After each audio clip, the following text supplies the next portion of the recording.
سر سید احمد خان نے 1870 میں لندن سے واپس آ کر بنارس سے رسالہ تہذیب الاخلاق جاری کیا، جس کا ڈیزائن وہ لندن سے بنوا کر اپنے ساتھ لائے تھے، اور سر سید ہی اس کے پہلے ایڈیٹر اور مینیجر تھے۔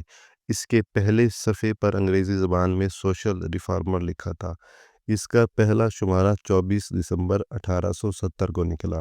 اس رسالے کی کوشش تھی کہ مسلمانوں کی ترقی کے راستے کی تمام رکاوٹوں کو دور کیا جائے اور اسلام پر عیسائی پادریوں کی طرف سے کیے جانے والے تمام اعتراضات کا مدلل جواب دیا جائے۔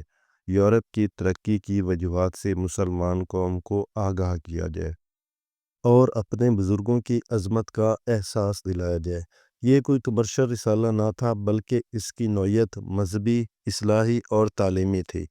اس وجہ سے اس میں عام خبریں نہ چھاپی جاتی تھیں، بلکہ مسلم معاشرے کی پرانی اور بیکار رسومات کی اصلاح کے لیے مضامین لکھے جاتے تھے۔ ابتدا میں یہ رسالہ 6 سال تک چلتا رہا اور کچھ عرصہ بند رہنے کے بعد یہ دوبارہ شروع ہوا۔ اس کے لیے مضامین لکھنے والوں میں سر سید احمد خان کے علاوہ ڈپٹی نذیر احمد، مولوی ذکاء اللہ، مولوی چراغ علی، نواب محسن الملک، نواب وقار الملک اور الطاف حسین جیسے اہل علم اور قوم کا درد رکھنے والے اصحاب شامل تھے، لیکن اس میں سر سید احمد خان کے لکھے ہوئے مضامین زیادہ تعداد میں ہوتے تھے۔ ابتدائی دور میں 266 مضامین میں سے 122 مضامین سر سید کے لکھے ہوئے تھے۔ دوسری دفعہ 72 مضامین میں سے 23 مضامین سر سید کے لکھے ہوئے تھے۔ تہذیب الاخلاق میں لکھے جانے والے مضامین کا موضوع تقلید، تنگ نظری، تعصب، خود پرستی جیسی برائیاں تھیں۔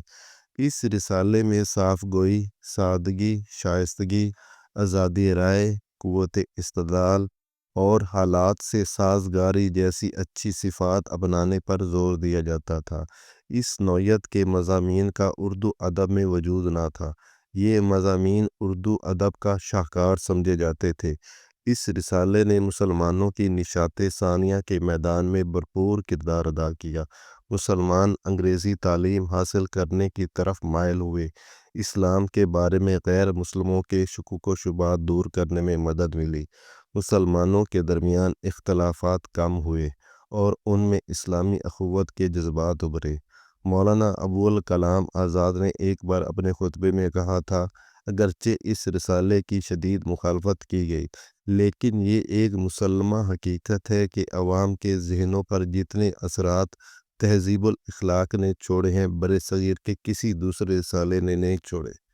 اس رسالے کے اجرا سے موجودہ اردو ادب کی تاریخ کا آغاز ہوتا ہے۔ اردو نے اسی رسالے کی بدولت اتنا فروغ پایا کہ اس دور کا کوئی مسلمان ادیب ایسا نہ تھا جو تہذیب الاخلاق کے حلقۂ ادب سے متاثر نہ ہوا ہو۔